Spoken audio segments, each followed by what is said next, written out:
will I ever recover? That's the question. Will I ever recover? Think of a child who is playing at the football and hit his head and can't remember his father's name.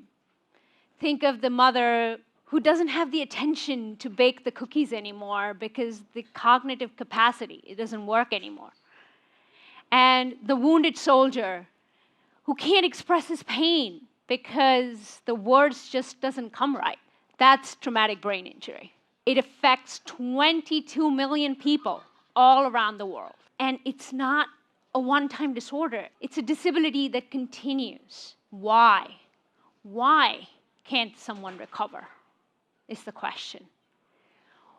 Will they ever recover? Because the brain does not regenerate. It is one of the only organs of our body that does not regenerate. We cannot regrow the brain back. And now I'm going to tell you, what if we could regrow back the brain?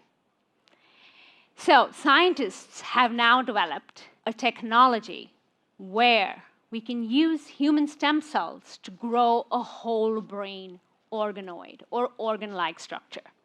A whole brain organ-like structure. It is not science fiction. It is here in our lifetime.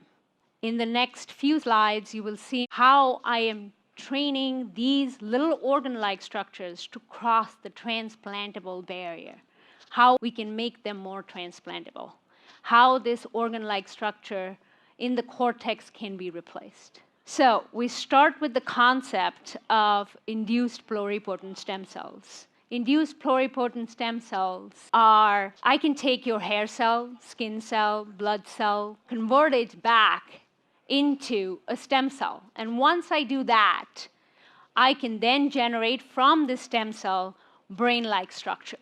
So what is interesting is these stem cells are now transplantable. They can be transplanted back into humans. And we are already doing that. Some of these transplantable lines are already in phase 2, phase 3 clinical trials all around the US and around the world. And then, how did we make these? How did scientists make these?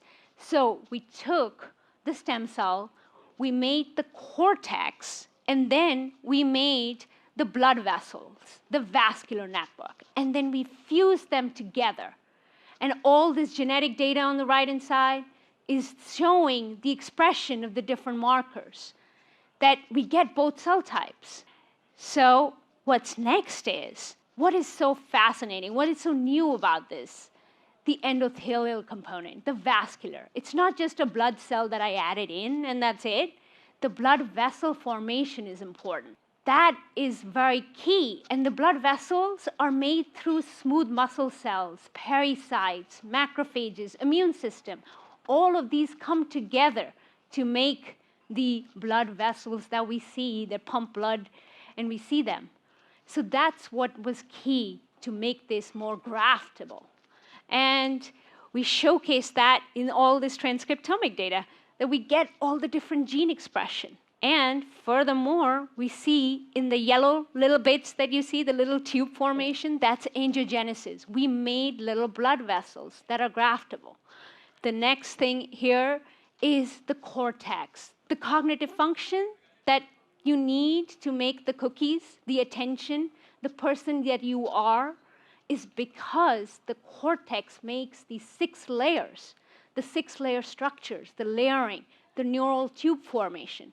That we have showcased here as well, as you can see in that blue-orangey zone that you see there.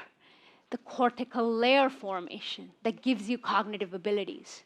And the next is multi-region integration. So if I have the cortex, I'm going to transplant it, so I might as well transplant it and integrate in the other regions. It has to communicate to the other region. And it integrates. So we have integrated with subcortical regions. So the midbrain, hindbrains, and we show that transcriptomically with our data. It integrates very well with other parts of the brain and with the endothelial structure involved. It makes it more graftable. Was it a fluke? We did it once and it's over and it's done. No, we reproduced it. We did it in multiple cell lines. We showcase with these marker analysis that with most of the markers, we get 80% reproducibility. This is reproducible and in transplantable lines. The next is, the brain is the most protected region. It is protected by the blood-brain barrier. And the blood-brain barrier is forming in this. I showcase that with the markers again, that we are seeing early expression of blood-brain barrier. Last but not the least is electrical function.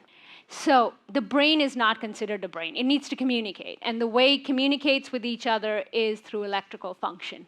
And here we showcase each region, once we integrate with this organ-like structure, it communicates with electric current. And it produces electric current to communicate. And the most important, it's transportable. We can transport it everywhere. So we have a brain-like structure that is not only integrated, it's modular, it has the vascular network, and it's transplantable. So we next move on to preclinical small models. And this is the team that is at Hopkins, and we're developing this fancy cognitive studies for the preclinical small models, as you can see there.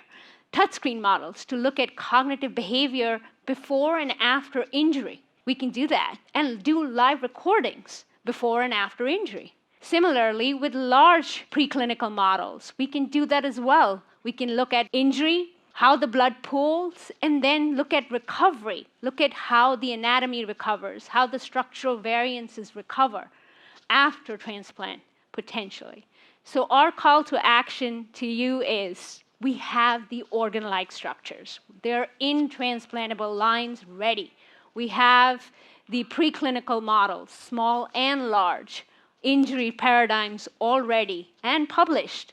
And we also have collaborators that are working on the pre-consulting IND FDA side as well. So we have all the design and structure. So our call, together we can save humanity, heal the brain, potentially move the field of transplant, and have this in the next 5 years as a horizon for phase 1 studies, hopefully. So help me do this. Thank you for listening.